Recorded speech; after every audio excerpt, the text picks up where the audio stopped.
Warning. Listening to this show may result in increased levels of inspiration, motivation, and innovation. Side effects can include the immediate urge to take massive action to build a better business and life for yourself and others. You've been warned. Welcome to Influencers Radio with your host, Jack Mize. And welcome to this episode of Influencers Radio. Today, my guest is someone that I'm really excited to have, mainly because we get to dig into some of the evolution of how he got to where he is right now and what he's doing right now, because I think that's a big part of a lot of folks' story, is understanding that people came from much different backgrounds or started in a place that may be very different than where they have ended up. And the journey may have taken some paths or some breakaways or, you know, let's go over here to the left. I wanted to go to the right, but let's take a look over here. This looks interesting.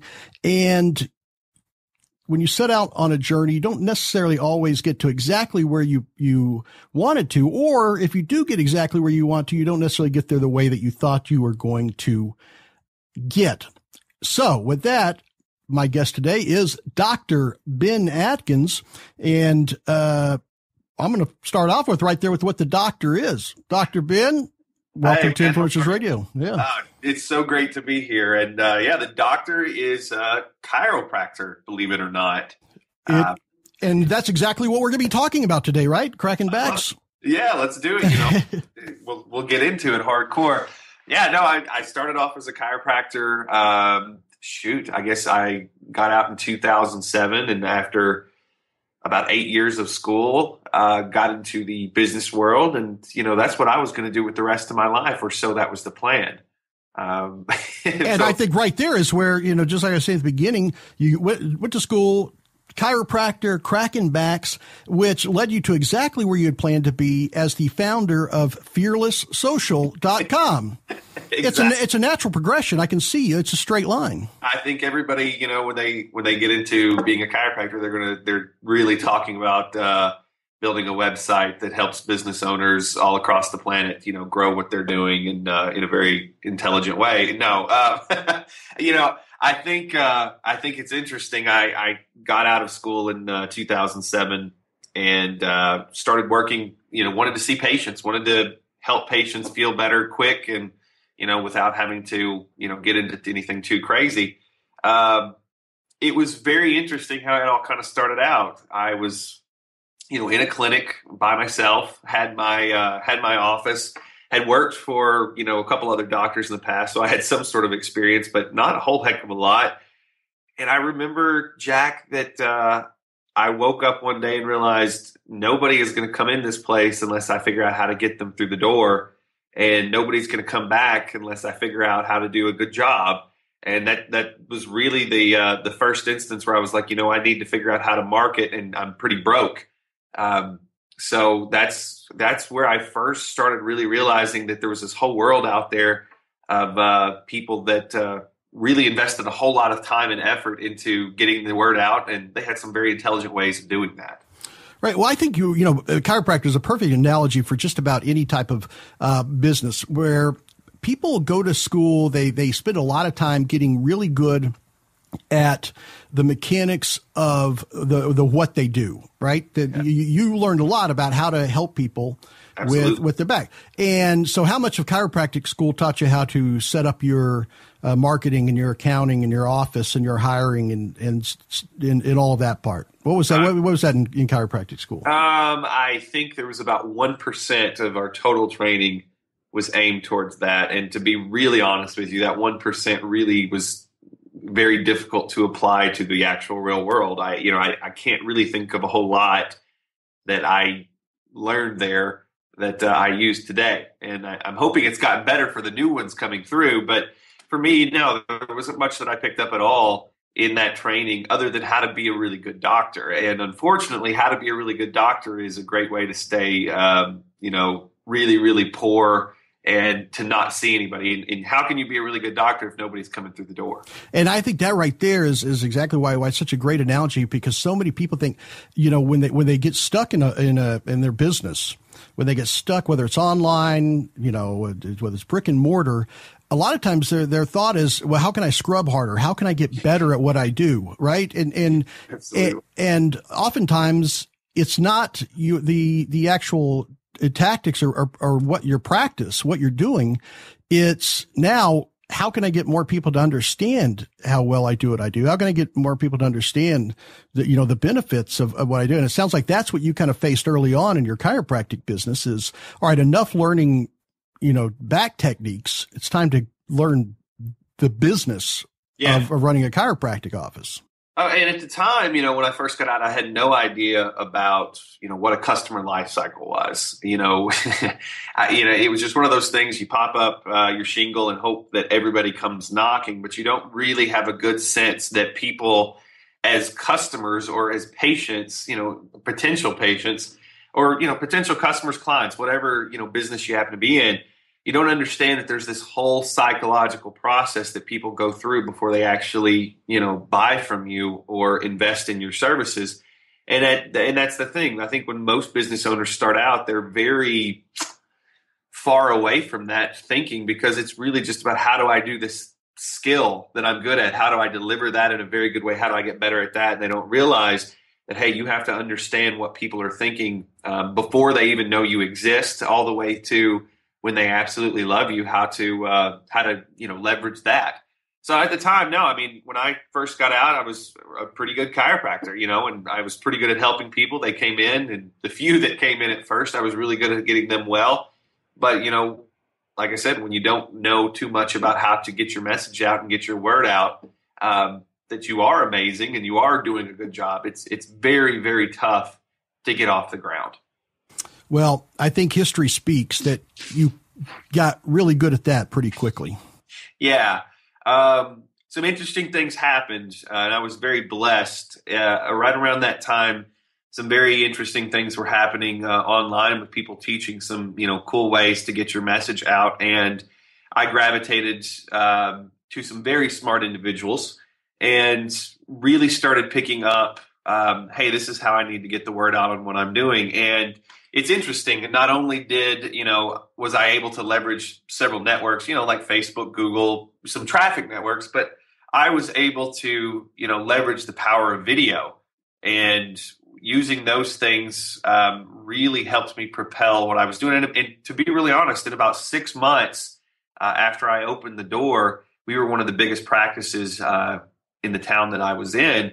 And we had people that had been there 20 years. And it was all because of the way we leveraged what was going on the internet. And it's still going on today. And, that's what I love about it. Anybody out there can really take advantage of what's going on, and they can really get their message out in a way that would be insanely expensive if you did it with traditional means. Right. And so obviously what happens, you get the effects of what a lot of people don't get to experience is when you have something work that well. The next thing is you have people knocking on your door, not saying, hey, can you help me with my back? But hey, can you help me do what you did for your business? Oh, yes. And that's interesting. So as I'm trying to be a chiropractor, and as we have built this very successful practice very fast, and I'm trying to deal with, this business that we built and, the scaling parts, because that's another thing people don't understand is, when you build a business fast, you have to scale the processes inside to deal with it. So I'm trying to figure all this stuff out as a new business owner. And at the same time, I have all these other people saying, we love what you did over here. We would love for you to come help us build this in our business too. How do we use the internet to grow what we're doing? And so a lot of what I started doing in the beginning was helping people. And I remember there was a point where my wife said, listen, if you were going to spend your time outside of the clinic doing this, not at home, then you better be getting paid for it. So I stumbled into consulting businesses because my wife told me I better get paid for something. They're weird like that, aren't they? It's strange, but bless her heart.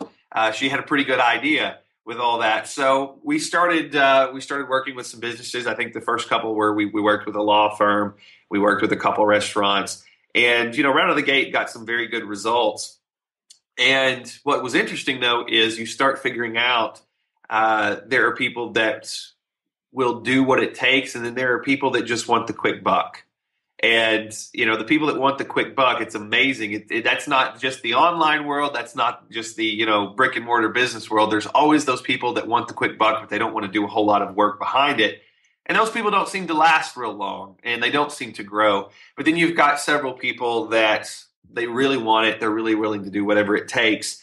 And they're really into making sure that the world knows that they are an expert at what they do, and they don't mind using any means to get that message across. So really early on, I started really gravitating towards those kinds of people, and I started getting a real appreciation for those people. And I hate to say it, but I started really being not so attracted to the kinds of folks that were just looking for the quick buck. Right. Well, it's a lot of people get I don't know what you would call it, starry-eyed. Money does things to people, right? And they see, and when you see something easy, people may get attracted to it. But then there's once they go deeper and see, well, this may or may not be the best place for me to spend my time. So, but essentially, what you did is you're providing the service to people, and at some point, you saw that, if I did exclusively in providing services, that is an impediment to my growth, to scaling. And you saw that there's the opportunity to take what you've done and move into a information type model that allows you to scale and to reach and help more people. And I'm sure that at that point, you really see the difference between the folks that are out for the quick buck versus the people that really have something valuable to say and to share. Absolutely. That was the thing. Really quickly, we knew that what we were doing was working. And not only was it working for us, it was working for a lot of other people. But you're right. You get to this point to where you realize there's only so many hours in the day, and I can only be on the phone for so long. I can only be, running to businesses for so long. And you say, okay, well, if these techniques that we're teaching these folks and helping these folks develop are repeatable, and they were, why don't we just write them down or, record them on a video and teach them that way? And once again, I stumble completely backwards into a new thing. And you just pretty much over the span of a couple months, we had all of these folks that were buying these digital products from us and learning how to do things. And it was very interesting. Right out of the gate, we had information products that people were consuming and putting into action. And, the interesting thing about those things is once you teach somebody one thing, they're hungry for the next thing because they got a result from your first thing. So we started developing into, putting out information products. And within the span of 6 months to a year, we had built a very significant, I don't even want to call it a business at that point because it wasn't. It was just me. It was a hobby I was doing outside of being a chiropractor. But we had built this very significant following of people that wanted more help and wanted more things from us. So we continued to put out new tactics and continued to grow that. And that was a very interesting journey in the beginning, but I started to realize that it was not a business for me at the time, and maybe it should be. Yeah. So was that a tough decision? Because regardless of the success, you always think about, but chiropractic, that's what I went to school for. A lot of people feel like, boy, that diploma's burning a hole in my back, it's hanging over me, that's what I went to school for. Is it tough to reconcile that? Okay, perhaps this has led me in a different direction, and that direction may require me to leave this behind. Yeah.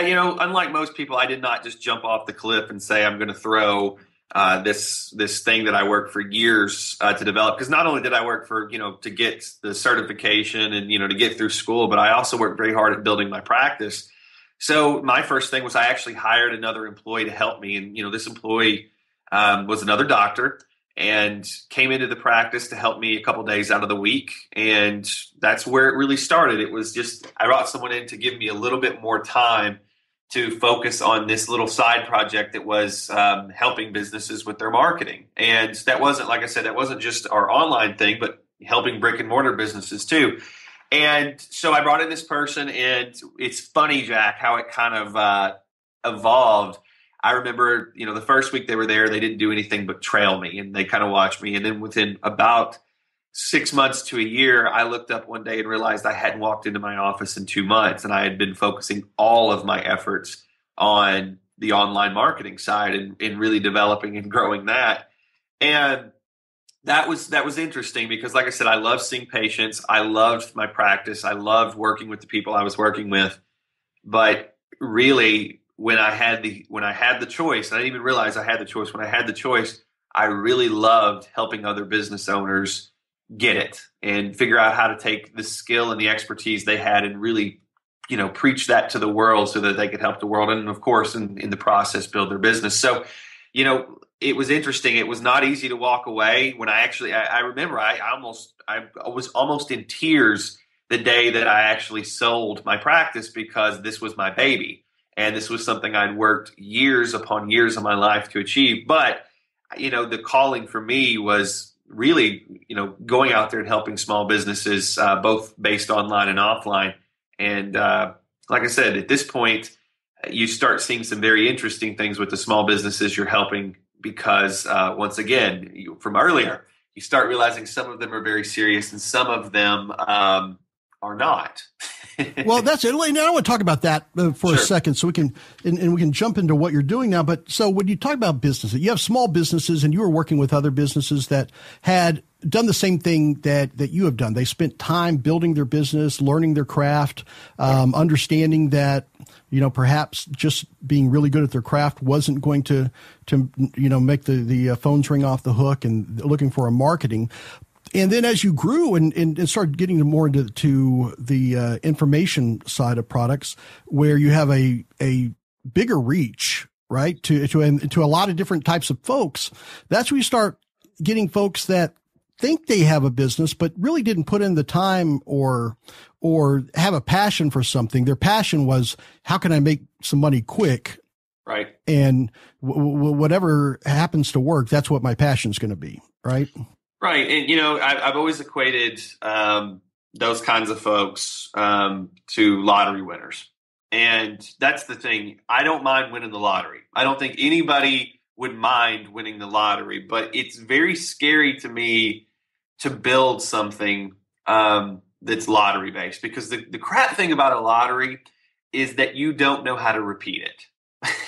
Well, a lot of people feel that they had some fault in winning that. They feel that there was some skill that they had in winning that, and in reality, it's not. Their money came from no skill or whatever. But some of it seems to build up in their mind that, oh, I'm smart now because I've acquired this money. It is, and that's the thing. I think a lot of people, really do equate with, a windfall of cash to them being a little bit ahead in the world. But the thing is. And listen, I love it. I love seeing people come into money because it does change your life. But I think the real key is when you've seen a lot of these, and Jack, I know you have too, you've seen a lot of these folks that have come out with something, or they've come up with an idea and they had this giant windfall of cash. And then all of a sudden they woke up one day and realized, I don't know how this happened. I don't know how to repeat it. And oh my God, this is going to run out. And I think that's the thing. That's the part where you see the rubber meet the road with folks. Some folks decide, you know what, it was great we had this early success, but I better figure out what to do, and I better put in the work to figure out how to do it. And then you got some folks that just kind of disappear and they go back to doing whatever they were doing before to just get by. So that's the thing. For me, I never wish ill on anybody that wins the lottery. Or wins the lottery in business. But I think the most important thing for us at this point is we've become very focused on helping people figure out how to rig the lottery day after day after day. And you know what? Unfortunately, when you're rigging the lottery day after day, and I'm doing quotes, air quotes, as I say the lottery, but when you figure out how to rig the lottery, you figure out that it's much more of a slow, steady influx of wins, small wins, and not such a big win all at once. So that's where things get interesting. And that could be, and sustainable too, when you put that together. So that's what I love about what you're doing right now. And I want to jump into that with Fearless Social. Sure. And the information and the tools and things that you put out are really geared to be not just a foundation, but also a vehicle for growth for people that have made the decision that, okay, it's time to suck this up and turn this into a real business and not just keep chasing, another windfall, because that's where people, they get it once and that's what they want to, they keep chasing this windfall. And you see people that do that. They'll have a great product and then it does what it does and it has no legs. And then they got to figure out how to go do it all again. But with Fearless Social, let's talk about what the basis of Fearless Social and the folks that you're working with now and that mentality that they have, that this is a real business and it's not going out in tactics, quick cash fall, windfall of cash tactics. It's really about building that foundation that's going to allow it to be predictable and measurable, which most people don't have that in their business. Yeah. Well, I mean, this is where we start getting into some really, applicable stuff. Any business is based on three core concepts. I mean, really, it doesn't matter if you're the chiropractor and you've got a small practice in a small town, or if you're running a multi-million-dollar, information business, or if you're running a multi-million-dollar physical product business that you're selling online. The whole key to everything comes down to really three key points. That first point is, how do I get more traffic, or how do I get more eyes on what I'm doing? And that's the first one. It's how do I get more people looking at what I'm doing so that I've got a shot? Number two is, how do I get more of those people looking to actually buy from me? So conversions. It's really traffic, then conversion. So those are the first two things. And then after that, you start to realize that, well, if I've got the traffic and I'm actually converting that traffic or converting those people into actual customers, what's the next thing I got to do? You start to realize I've got to optimize my business. And that's number three. I've got to do things inside of my business so that I can take advantage of that traffic and conversion process, and I can streamline it so I don't have another job. I actually have a company that I'm building. And that's where you start getting into really interesting things. I remember a little while back, my business got into a place of being reactive to being very proactive. And we got into a place to where we actually had, and I know this is crazy for some people, but then my business owners are going to get this 100%. It's sitting down and saying, okay, what are our goals for the year? Okay, if that's our goal for the year, what do we need to do every month to actually achieve those goals? And then saying, okay, what do I need to do every week to achieve that monthly goal? What do I need to do every day to achieve that goal? So it really got down to us where we were saying, all right, this is this month. What are we doing next month? And really planning out every step of the way, the process. What were the products and the services that we were going to put in front of people? What were the things that we were going to do that, really got our products in front of people, but made sense? And that's the thing. We started forecasting our sales. We started forecasting exactly what we needed to do. I would say, well, I've got this cool product that teaches people how to take better photographs of themselves so that they look more professional. Okay, cool. That's going to help a lot of people. But how many do I need to sell for my business to make sure that I hit the numbers so that I can grow? And I think that was the big game changer for us, is not playing by chance, not playing by, we need new money into our system, but saying we need exactly this much money. And then saying, you know what? Past that, we're going to work on more business optimization. If I hit my goal for the month, it's not what else can I do to make more money. It's I'm going to take a step back and say, how can I optimize my business even further? And what's interesting is my business went from, in just a year doing that process, my business was already a $1 million a year business. And doing that process in the span of a few months turned us into a multi-million-dollar business.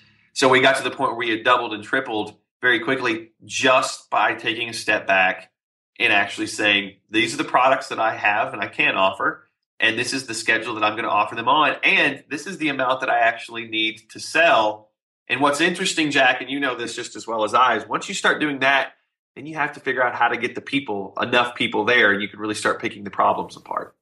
Yeah, well, I think one of the things that you mentioned that I want to make sure that isn't missed is when you talked about going from reactive to proactive, right? Because a lot of people find that when they have that great idea, they put that product out or whatever, and they sell it, then even if it's a success, their business moves into reactive mode because now they're figuring out they're learning all the problems they didn't anticipate. They're learning fulfillment roadblocks. They're learning that kind of thing. And it all of a sudden puts the hard brakes on any growth. Absolutely. And they feel that by the time, even though they had that windfall, by the time they fix the problems or do all the stuff that's anticipated, revenue has really shrunk, and also their expenses are probably above what they had thought they were, right? Absolutely. Because I think, well, if I could sell 1 million of these at $7, so look at that, $7 million, but by the time of at the end of that, it doesn't look like much. So what was that one shift that allowed you to say, we're going to sell this? And even though we sell this and we close this offer on Monday or Tuesday, sure, there's at least a piece of our team that immediately shifts to the next offer, while this team hangs back and deals with, fulfillment and issues like that. Because a lot of people don't, it's either or. They don't have that in place, that plan in place to allow them to move on and keep growing while they are still able to fulfill and provide quality service. So, I think that's just a great question. I think the key for us is always stay about 2 to 3 steps ahead of what you're publicly talking about. And that was the big thing for me because, I had not come into the world being that kind of planner, but it was always to the effect of, okay, if we're talking about this week, I have to know not only what are we doing next week that plays into it, but what plays into it 4 weeks down the road or 4 months down the road.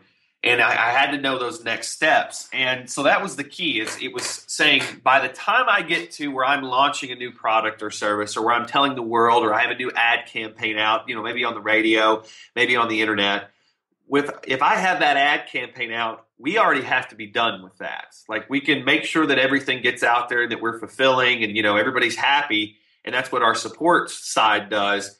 But we already have to be working on the next thing. We already have to be building towards that. And so what it did was it really caused me to stop thinking in a way of, okay, if I need to make a couple $100,000 this month, it doesn't necessarily have to be from one thing. It can be from several things that we offer that are valuable to our market or markets that we're serving. And I started really gapping up how we thought about what we did. So that was the thing. It was always, hey, I've got to have a team on this next thing while we're running this one. And I think it's very interesting that you mentioned that because you know it just as well as I do. I started realizing we had personnel problems because I had to get more people to help me. So a lot of the, money that we were making, because I could have very much said when we first started being very successful that, hey, this is a windfall, let's tuck it away. And instead I said, you know what? Instead of building a, $2 to $5 million business, I really want to build a $10 to, $20 million a year business. Why don't we actually invest in good people and pay them really well so that they can help us build those things too? So it was really a shift in thinking for me. It wasn't anymore about how do we hire the cheapest workers? How do we hire someone that could just help us get by? It became a process of how do we hire the best in the world to do this so that number one, our customers get the best in the world, but number two, so that all the thinking and all the stress is not just on me to make sure we deliver those things. And I think that was the giant shift for me. It was really, I think a lot of people out there, business owners, and it's not a fault on them. We're always trying to save money and, maximize our bottom line. But it became, what happens if we hire the best people on the planet to come work with us and to deliver to our customers? Does that put us ahead of the game? And does that mean that I can focus more on the immediate while they're focusing on the future? So it really shifted how I thought about personnel and the people we brought on board. And I'm telling you, the crazy thing is when I first started bringing these people on, it was near instant how our business grew just because of what they were able to offer and what they were able to bring to the table. Yeah, I think that's one of the big shifts that people, when they move into a business, it's a pain point.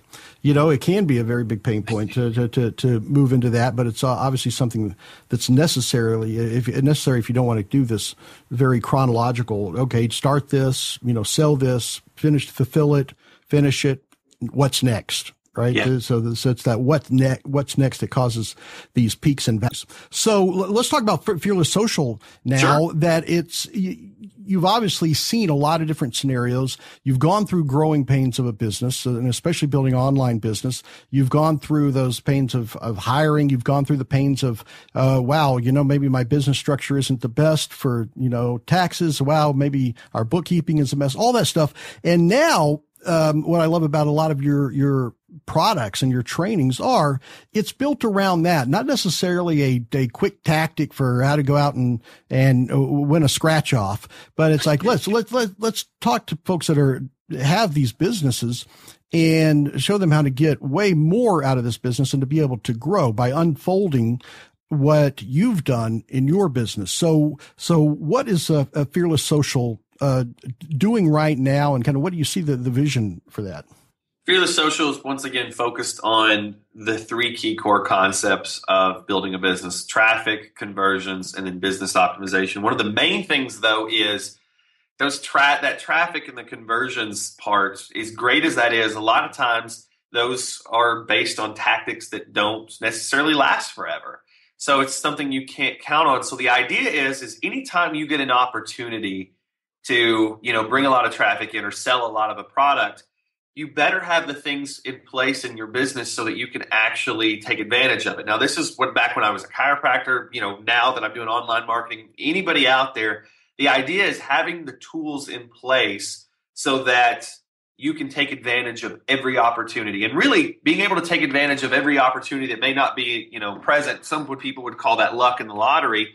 It's amazing how you can amplify the effects of, those lucky things or the things you can take advantage of for a short period of time if you have the strategies in place. Fearless Social is really all about preparing entrepreneurs, both the small business owner who has a brick and mortar business and also the small business owner that's completely online based.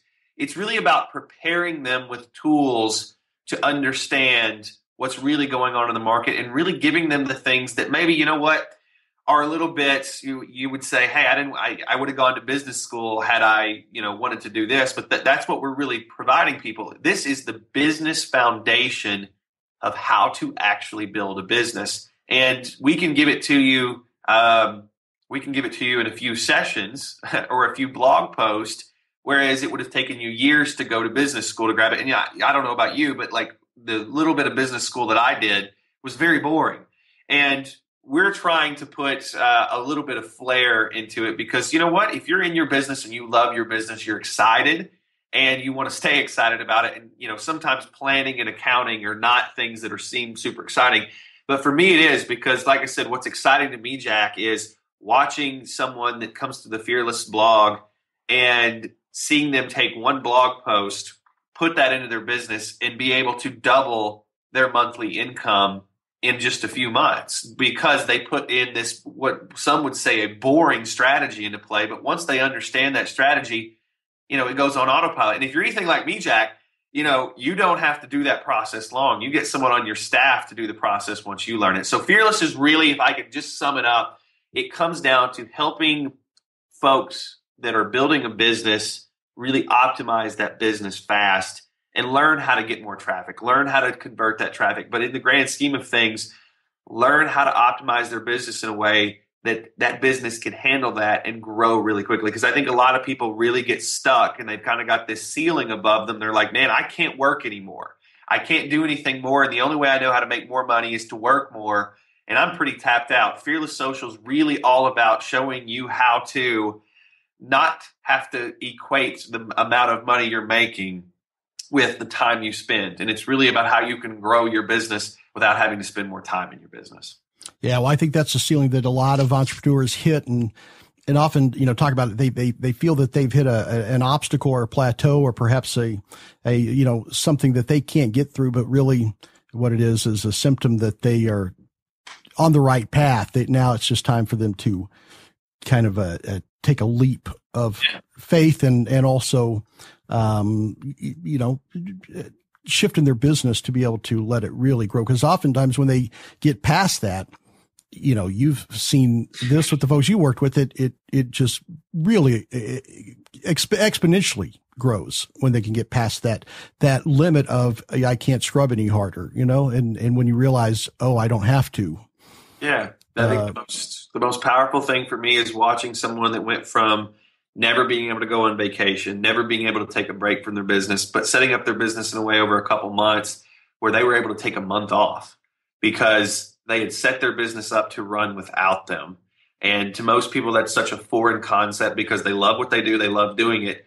But you know what? You lose that love pretty quickly and it becomes less powerful if you always have to be inside it. And I think that's the number one thing. The testimonial that I get all the time now is I was not able to leave my business and I just got back from a 2-week vacation or a month vacation. And guess what? My business actually did better while I was gone. Yeah, it's funny how that works sometimes. Yeah, isn't it?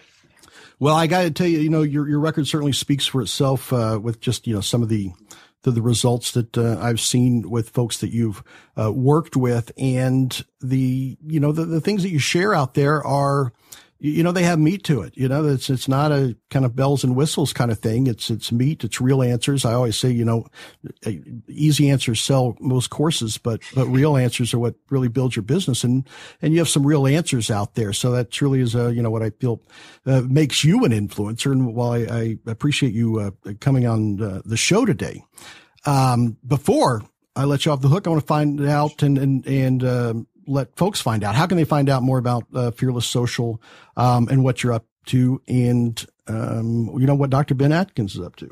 Just come visit the blog, fearlesssocial.com. We pretty much have, new stuff coming out every day. We've got some really cool ways to contact us. We do, got a live event coming up that we're doing that I'm excited about. And I think that's the key. We've tried to focus all of our efforts, everything we've done for the last few years. We've tried to focus all of our efforts into putting this training and really helping people through this one place. So anything that we're doing, you can come to fearlesssocial.com, find out, what we're doing and pick up some good things for your business. So yeah, that's where you find us. Oh, fantastic. Dr. Ben Adkins, thanks for being on Influencers Radio today. Check it out, fearlesssocial.com. You'll find something there just about every day. If not, visit it weekly. It's really a tremendous resource for your business. So with that, for this episode of Influencers Radio, we'll see you next time. And remember, you are the only real game changer. You've been listening to Influencers Radio. To get all past shows and updates on future shows, visit influencersradio.com today or follow us on Facebook at facebook.com/influencersradio.